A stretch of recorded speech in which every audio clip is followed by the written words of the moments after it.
Hello students, today let us learn chapter 2. Is matter around us pure? What is matter? Anything that occupies space and has weight or mass is called matter.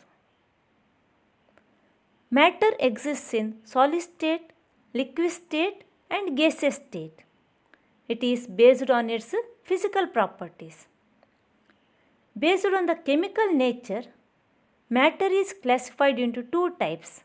One is pure substances, second one is mixtures. We are going to the shop to buy some consumable items such as milk, ghee, etc.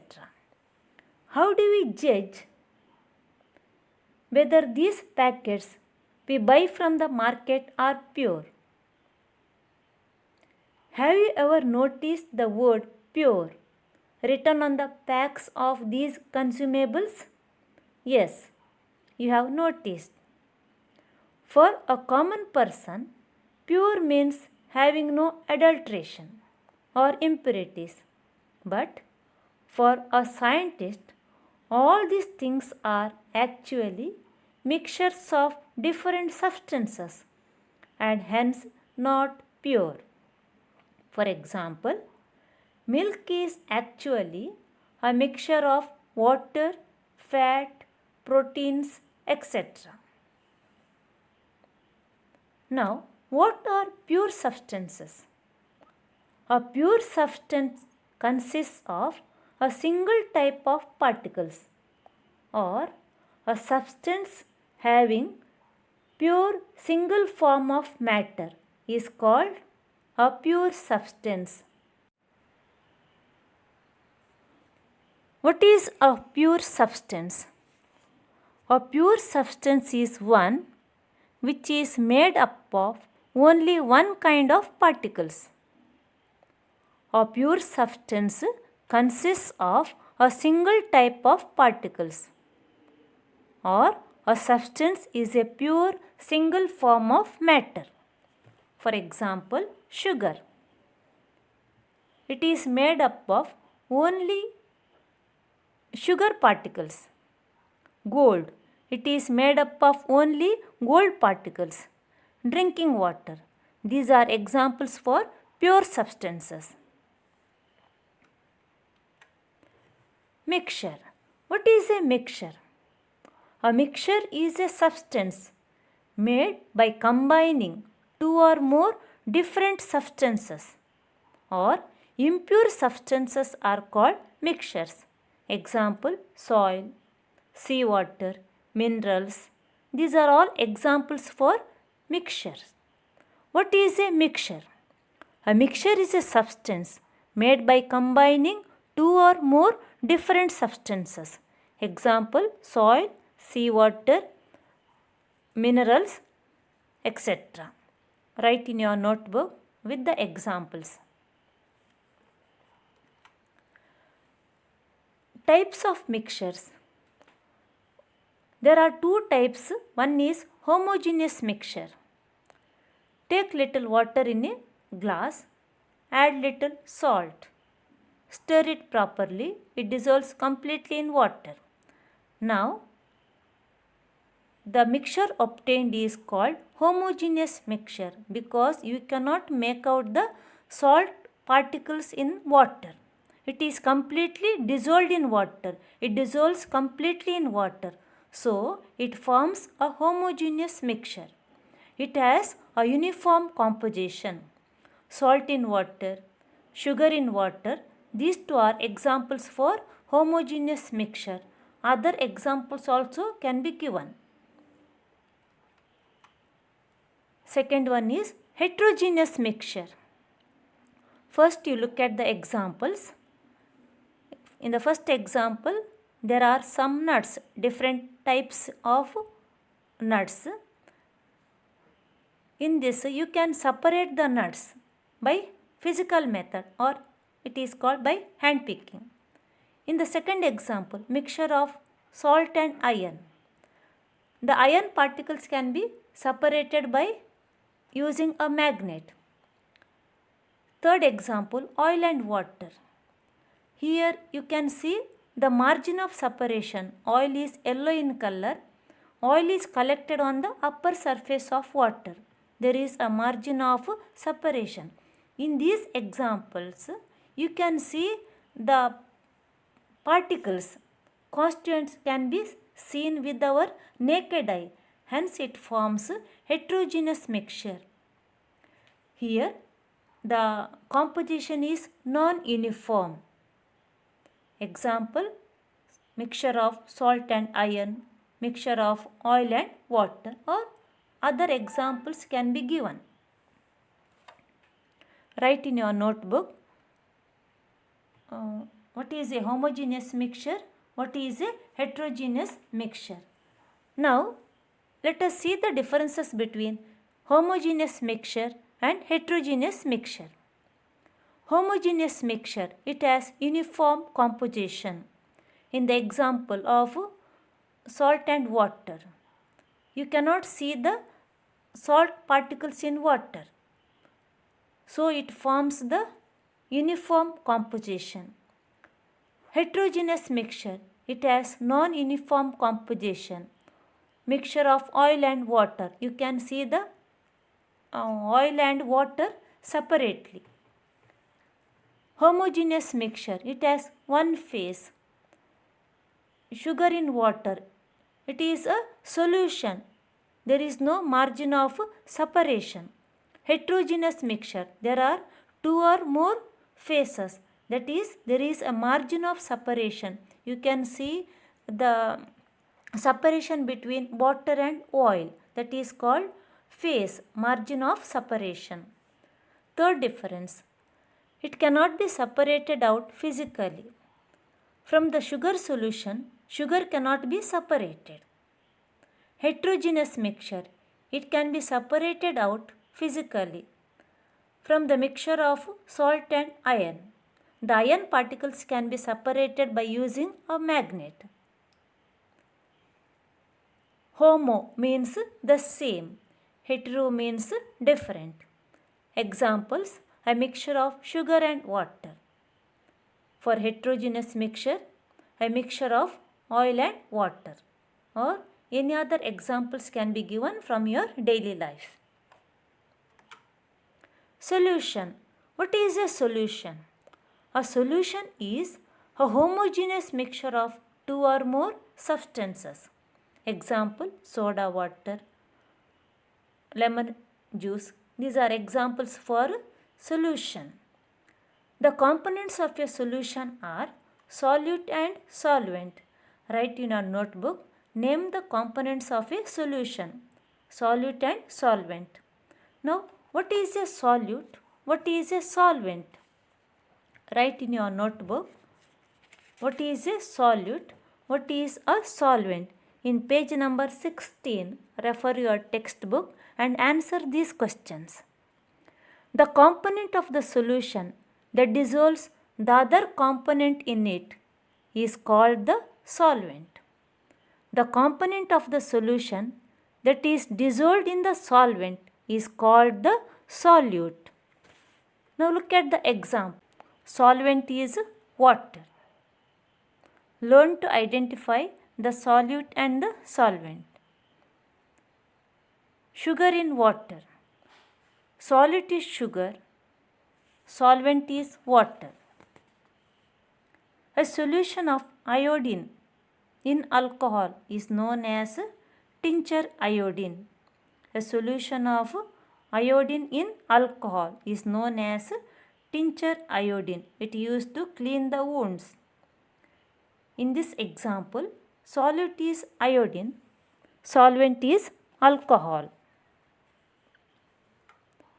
Gas in liquid. Gas in liquid. In soda, the solute is gas, solvent is water. Gas in gas. Air is a mixture of gas in gas. These are all examples for solutions. Students, learn to identify the solute and solvent. What are the properties of a solution? A solution is a homogeneous mixture. Homogeneous is the elements cannot be seen or separated by physical method. The particles of a solution are smaller than 1 nanometer in diameter. That is why they cannot be seen by naked eyes. They do not scatter a beam of light passing through the solution. The path of light is not visible on a solution. Look at the diagram. The path of light is not visible on a solution. The solute particles cannot be separated from the mixture by the process of filtration. Sugar dissolved in water. You cannot separate sugar by filtration process. The solid particles do not settle down when left undisturbed. If you dissolve sugar in water or salt in water and leave the solution for some time without disturbing, the solute particles do not settle down.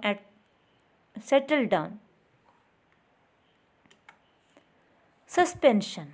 What is a suspension?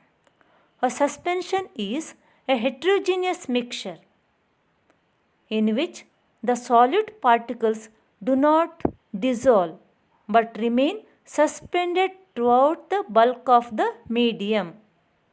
Write in your notebook, what is a suspension?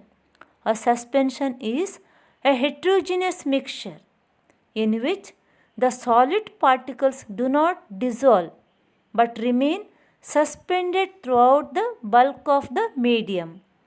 Look at the examples. The syrup, paracetamol syrup, it is given for children.